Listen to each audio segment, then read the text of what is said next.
there's somebody who committed 3 murders across London of 3 women, and he's got away with it. My name's Mike Sullivan, I'm the Sun's crime editor, and today I've been interviewing Colin Sutton, a retired Scotland Yard detective of some repute. It was Colin who nailed serial killer Levi Bellfield.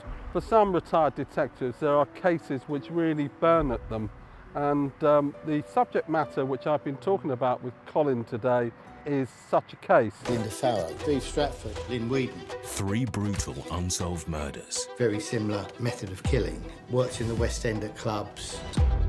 West End Murders starts Monday the 23rd of September on Crime and Investigation.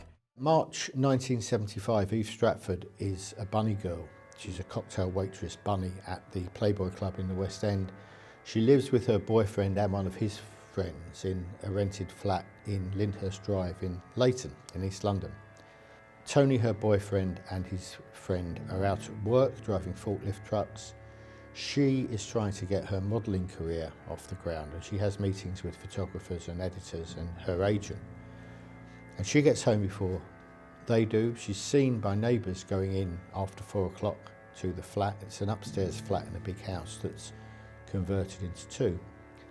And when Tony gets home at about 5:15, he finds that she's in their bedroom. She's got something like a scarf tied around her hands behind her back. She's wearing a dressing gown and she's dead. She's been assaulted so badly that her throat has been cut almost all the way across. Obviously the alarm is raised and there's a big murder investigation, although a number of people were arrested and lots of statements were taken, and you know, it was a big, proper, long-running inquiry. Eve's murderer was never found.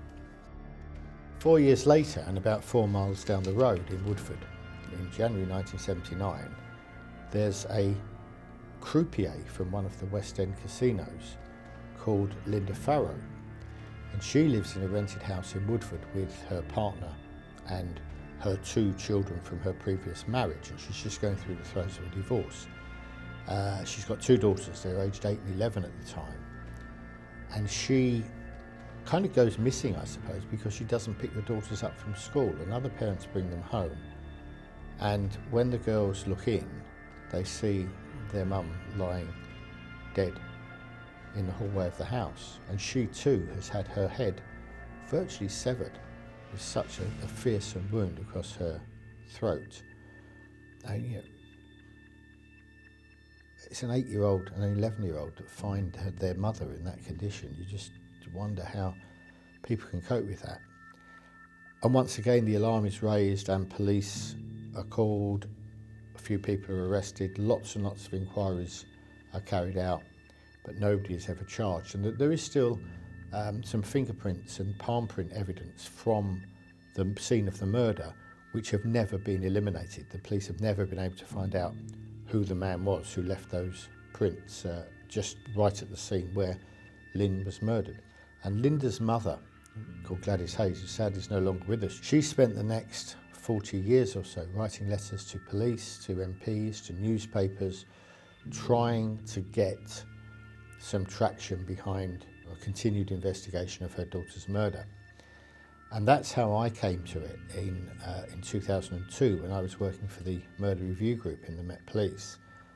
I was asked to look at this case to see if I could find any forensic opportunities, and I couldn't, because I couldn't actually find any forensic exhibits. For some reason they were lost in the mist of time, which is very unusual for murder exhibits, but they couldn't be found.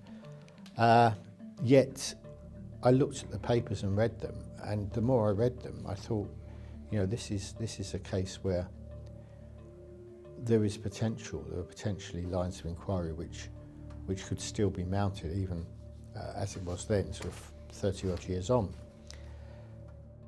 And when I went in 2004 and took command of my murder team in West London, we were able to look at this for a few weeks, and in doing so we looked at both murders together, because my feeling was that they were so similar in terms of the way they were committed, the fact that both the victims were women who worked in the sort of casino club industry in the West End. They were geographically 4 miles apart, and you know, these horrific attacks, thankfully, were very rare. And to have two identical ones on women who worked and would have had, you know, common associates and frequented the same places just seemed too much of a coincidence to ignore. Then in 2006, the exhibits from the Eve Stratford murder were located, and they were re-examined with a view to finding DNA evidence, and male DNA profiles were found both on her clothing, but more importantly, on the knots of the bindings that were around Eve's hands when she was murdered.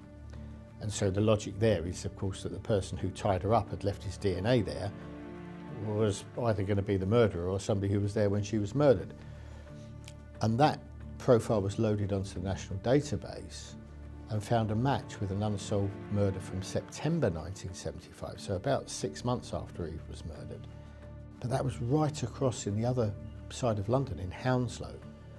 And it was a very, very different crime, because it was the murder of 16-year-old Lynne Weedon, who was walking home one Friday night from a night in a local pub with her friends, and she went through an alley where she'd been warned by her parents, don't use that alley late at night, but it took about a mile off of her walk. It was a shortcut. And she was found the next morning having been battered on the head and raped and thrown into an electricity substation and left for dead. But the DNA swabs had provided the same full male DNA profile as was found on Eve Stratford's bindings. And so the inevitable scientific conclusion was that the same man must have murdered both Eve Stratford and Lynne Weedon. They are two crimes that are so different that you would never link them in a million years if it weren't for this DNA link.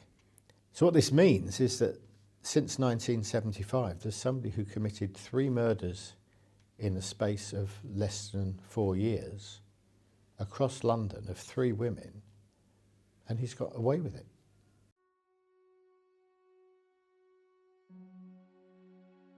Lots of cases all over the country where police forces have got cold case squads now, but all they really do is look at DNA on old exhibits and follow the DNA. And I think what we prove in this programme is just 3 of us spending some time, even more than 45 years after the event, you can still talk to witnesses and talk to people and find things that are useful. It may well be that the only way that these crimes are solved now is by continued work on the outstanding DNA profile. And that is dependent upon a relative of the killer themselves committing a crime which gets loaded onto the national database and somehow the computer makes a match.